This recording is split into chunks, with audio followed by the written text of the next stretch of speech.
Hey there guys, welcome back to the channel. Hope you guys are doing okay. Hope you guys are staying safe. Hope you guys are having a great rest of your day. So today we're going to be working on something a little bit different. We're going to be working with JavaScript data structures and algorithms. So it's going to be a basic level one. So if we come over here to FreeCodeCamp, as you can see, we're on FreeCodeCamp and we're on something called the basic algorithm scripting. FreeCodeCamp is a great tool that I used when I started my coding journey, my programming journey. As you can see, I never really finished the course, but here and there when I needed to refresh or learn something new, I never failed to check CodeCamp also. Didn't really finish all the courses on it, but I did enough to help me solidify and understand a few concepts. So here, if we go over to FreeCodeCamp, which you can also create an account, it's free, hence the FreeCodeCamp. So it's free, and you want to go over to their legacy data structures and algorithm section, which is going to be way at the bottom, and we want to go over to basic algorithm scripting. And as you can see, it says it tells you what an algorithm is, and in this course what you're going to do. So in this course, you'll learn the fundamentals of algorithm thinking by writing algorithms that do everything from converting temperatures to handling complex 2D arrays. So that's pretty much what this is, but I want to make this a series, and there's going to be 16 questions here. I want to make this a series where we can do maybe 4 in each video, 3 to 4 in each video, depending. And if the video does well, it gets a good amount of views, likes, comments, I'll continue on with the series. So for right now, let's start off with convert Celsius to Fahrenheit, and voila, we're there. So what I did was I exported I think questions 1 through 4 over here to my IDE, VS Code, and I'm just going to be solving the questions within my IDE, and moving it over to the workspace terminal here. So now let's head over to question 1. We can read it from here or the other. It doesn't really matter. So question 1 states the objective is to convert Celsius to Fahrenheit. So here we're given Celsius as the parameter. So here this function takes in Celsius as 30. It says the formula to convert from Celsius to Fahrenheit is the temperature in Celsius times 9/5 plus 32. So this is the formula. So now the scenario states you are given a variable Celsius representing the temperature in Celsius. Use the variable Fahrenheit already defined, which is defined here as let Fahrenheit, and assign it the Fahrenheit temperature equivalent to the given Celsius temperature. Use the formula mentioned above to help convert the Celsius temperature to Fahrenheit. So we're using this to make the conversion.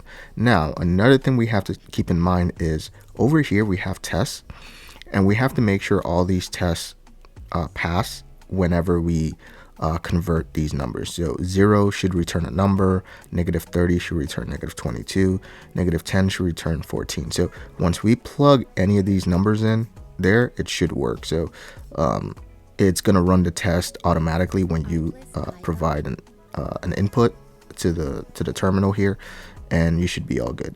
So let's go ahead and see if we can solve that. So here we're given let Fahrenheit, which is just basically our bucket. It's just telling us the Fahrenheit is able to be changed going forward. So the main question here is use the formula mentioned above to help convert the Celsius temperature to Fahrenheit. So we're looking for Fahrenheit. So we know Fahrenheit here is the variable. So we're going to say Fahrenheit is equal to, and we said convert Celsius temperature to Fahrenheit. So the conversion is, the formula is the formula is to convert Celsius to Fahrenheit is the temperature in Celsius. So here we're going to take in that Celsius variable here, times 9/5 plus 32. And that is our formula here. So when we return this formula, it should give us the right answer. So we can go ahead and console.log convert CF to 50 to Fahrenheit and put in 30 there. We can save that, and here I have my output. And for those of you using VS Code, it's just when you go over to terminal, it's right there. All you have to do is go over to output, and you're in output. So when you save this, you can run the code. Let's see. Okay, so when you save that, here it is. So when you save that, you can run the code here. And as you can see, it gives us 86. So if we cut, and that's for 30. So for 30 degrees Celsius, it's going to be 86 degrees Fahrenheit. So let's go over to our Chrome and let's see what the answer should be. As you can see, it says convert Celsius to Fahrenheit. It takes in 30 degrees Celsius. It returns a value of 86 degrees Fahrenheit. So let's take our code here, copy it, and when we paste it in here,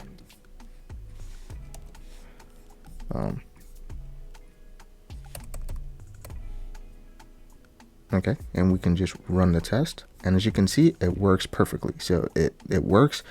We can go ahead and close that, and we can go ahead and reset this lesson. We can go back, and now we can go to question number 2, which is reverse a string. So the first one's pretty simple, so let's go ahead and clear our output here. So the first one's pretty easy. It's like a one-step process, so that was quite simple.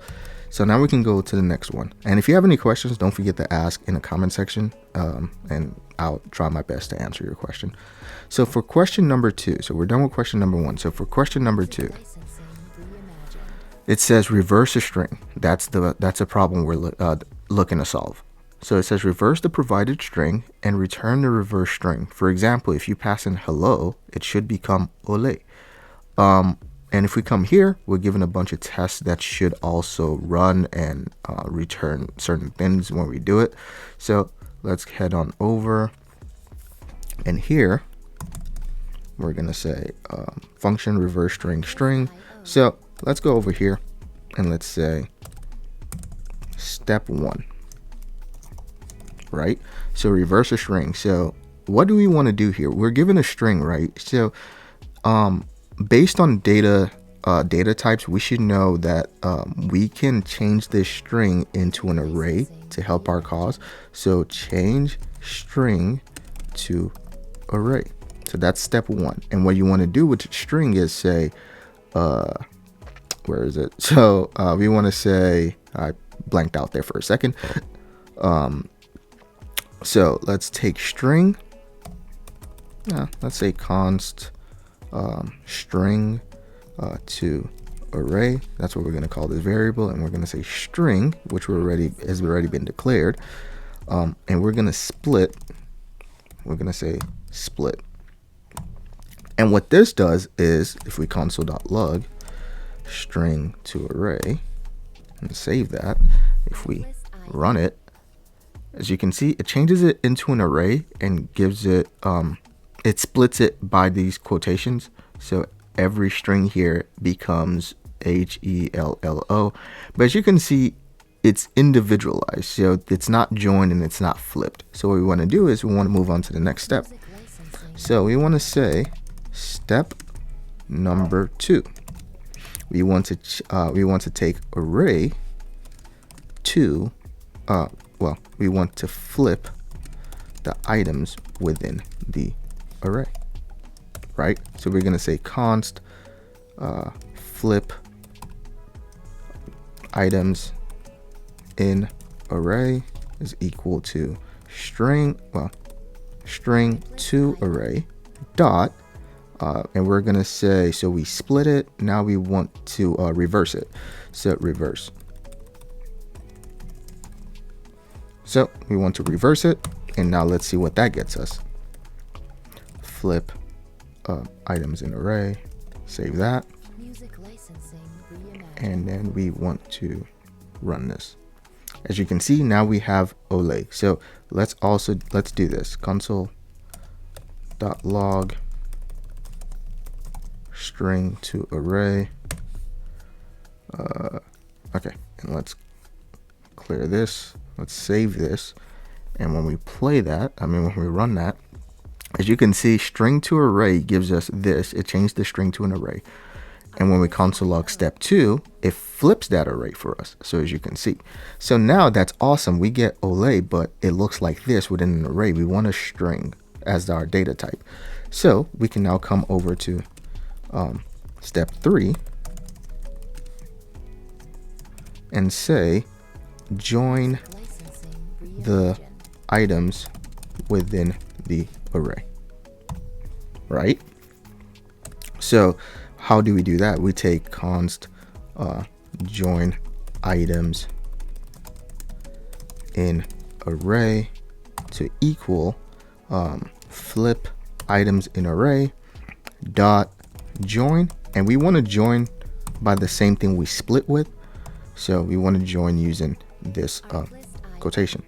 So when we do that, let's console.log, and we're going to console.log join items in array. Let's clear this out of this, and let's run it all at once. As you can see, we have this. We have hello first turned into an array. We have this flipped, and then we have Ole, and that's all it basically is. So now we want to return string. However, if we return string now, it's not going to work. So if we say console.log reverse string hello, and we run it, let's see, it's just, yeah, it's going to return hello, which is what we're given. It's not going to reverse it. Why is that? Because right now we didn't, string is nothing. String is just whatever this is. So what we want to do for step 4 is return the string properly. So now what we're going to say is string is equal to join items in array. So now let's do this and let's run it again. As you can see, we have Ole. That would be our answer, which is this. So we want to make sure that string is a representation of everything we just did here, and that's all we're doing. So that's the 4-step process of doing it. But if you also want to do it in a short form process, like in a shorter way, you can do this all in one step, and you can just say, you just give it all the characteristics of things we did here. So we can say return that split dot what else did we say here? Reverse dot join. Awesome. So now when you clear out of this and you run it again, you just get Ole. So you can either do it this way. It's basically the same thing. So this is just breaking it down so you understand what's going on. But we can do it all the same way. So if we let's return this one because it's faster. So let's just return this, and let's paste that in here. And, okay, and let's run the test. As you can see, the test runs perfectly. So let's close out of that. We can reset the lesson. And now we can come over to the third one, which is factorialize. So here we're going to be doing factorialize a number. So let's go into our VS Code. We can go ahead and just comment all this out. Cool. So now we are on question number 3. And we're going to be saying we're going to be factorializing a number. So the objective is to return the factorial of the provided integer. So if the integer is represented with the letter n, a factorial is the product of all positive integers less than or equal to n. Factorials are often represented with the shorthand notation n. So for example, if 5 factorial is equal, so for example 5 factorial is equal to 1 times 2 times 3 times 4 times 5, which is equal to 120. it states only integers greater than or equal to 0 will be supplied to the function. So that's what it's stating here. So how do we figure this out? So first of all, we should understand that the lowest integer that we can get for a factorial is 1. That's it. Because if it's 0, anything multiplied by 0 will make this automatically 0. So 1 is the lowest. So for step 1, let's create this bucket per se. There's a word for it, I just can't remember. And we're gonna say let result equals 1, because that's the lowest a result can be. 1. It can't be 0. And for step 2, we want to loop and get all the numbers for the factorial.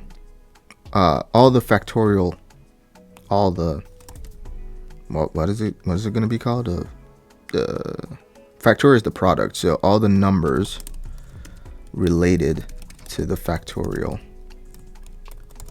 of our of the integer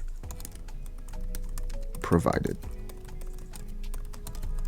Meaning if we're given 5, we want to be able to get 1, 2, 3, 4, and 5. So let's go ahead and clear that out. So here, now we have to write a for loop because we want to loop through it. So we're going to say for I is equal to 1. Yeah, I is equal to 1. Let's say let over here because we have to declare I. So I is less than or equal to number, and we're going to be going up incrementally. So what we're saying here is we want to declare a random variable. I is typically used, but you can make this X or whatever. It's a variable, it doesn't matter. So we're going to say let I equal 1, because 1 is the lowest it can be. I is less than or equal to number. So this number here is 5, right? Or whatever is 5. Yeah, this number here is 5. So I is less than or equal to 5, meaning all the numbers that it can loop, that it can give as an output for the loop is going to be from number 1 to 5, because it can equal 5. So number 1 all the way through 5, but it cannot go to 6. It can only stop at 5. And then if we only said I is less than number, then it can only go to 4, because if it goes to 5, then it's equal to. That's why we have this equal here. So it can go to 5. And we're going to say I is going up incrementally by 1. That's all this is stating. So we're going 1, 2, 3, 4, and 5. So now if I console log within this loop function, so if I say console.log I and save that, if I run it,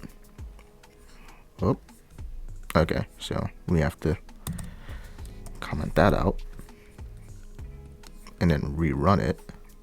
We get 1, 2, 3, 4, and 5, right? Which is great. That's what we want here. 1, 2, 3, 4, and 5.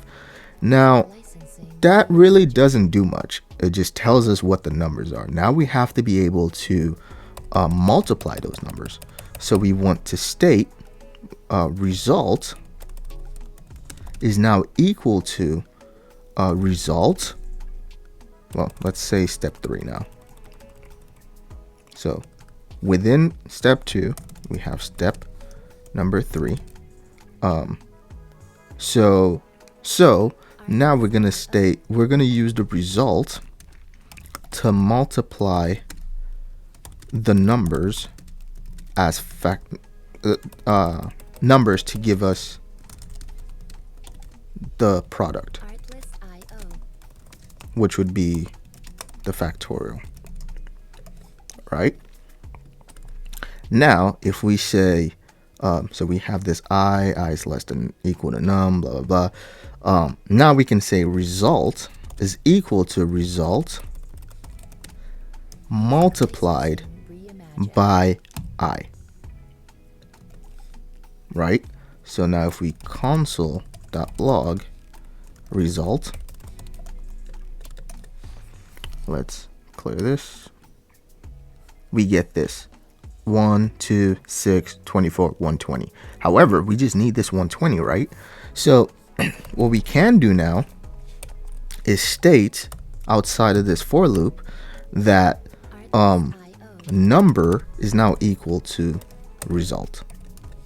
So if we go ahead, so if we go ahead and console.log factorialize 5 and we run this, we get 120, and that is what we need to do. So if we go ahead and just let's take all of this and copy it, and we come over here and we just paste that in. So it just has this step 1, step 2, step 3 is all, but everything's pretty much the same. So now if we run this test, we get that correct. So that was a medium level one. Let's go ahead and reset this.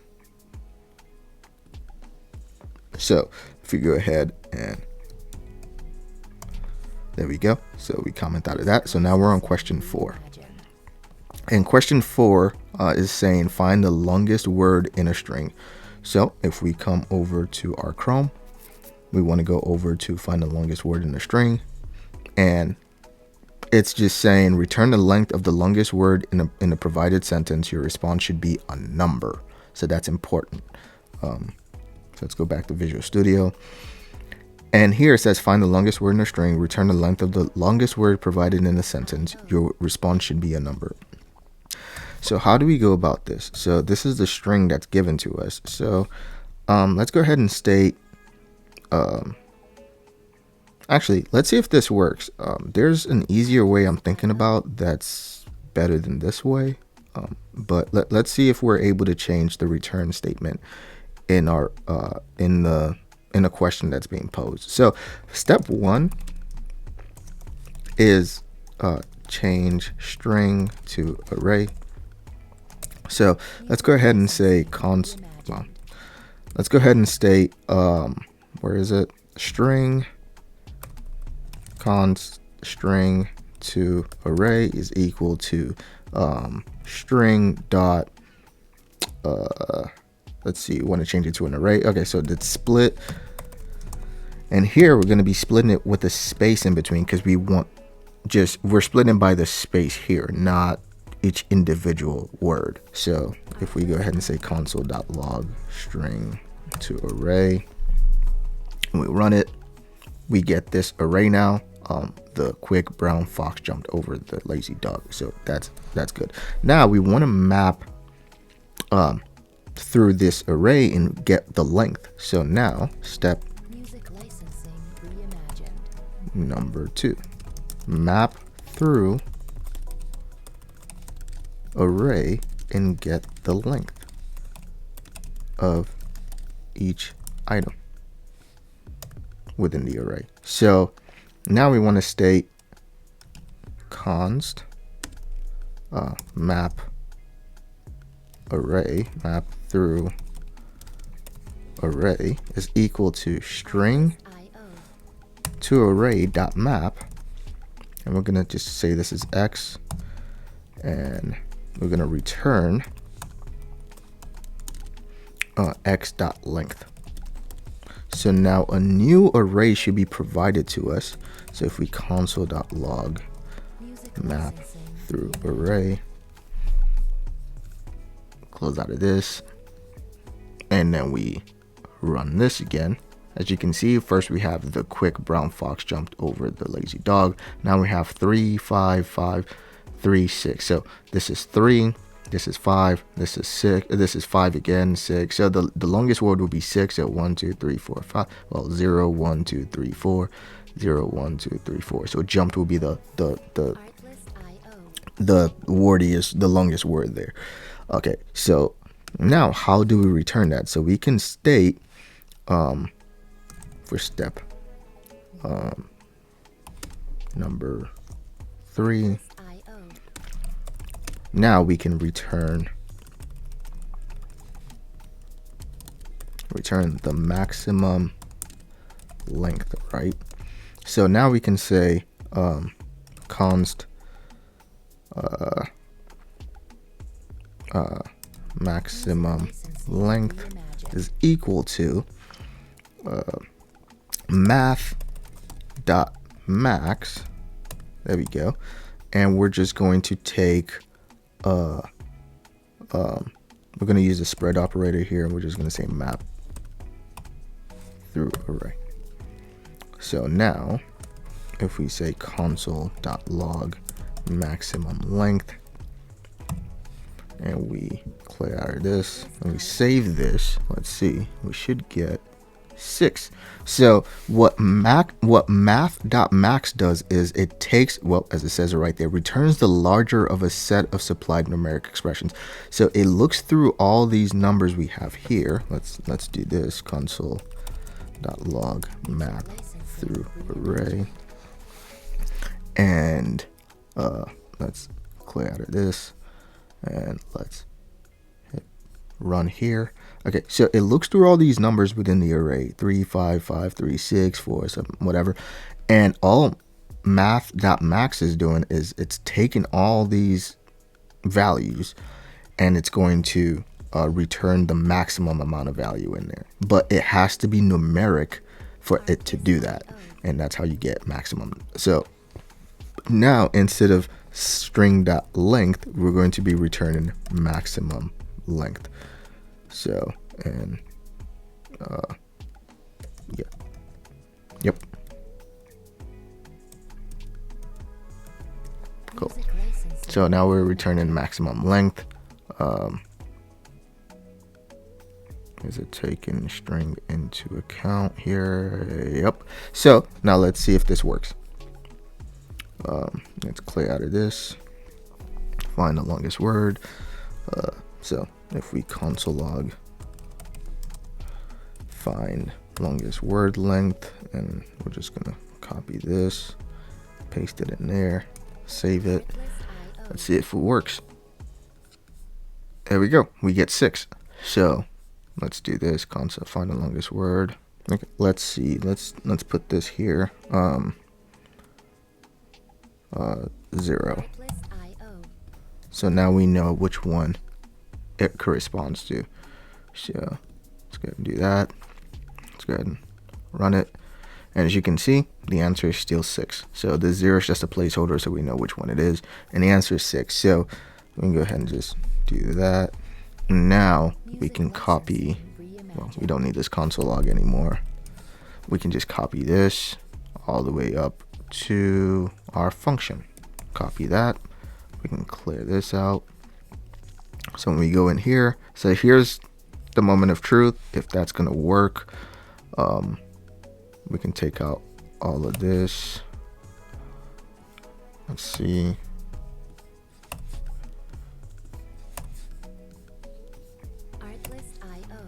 All right.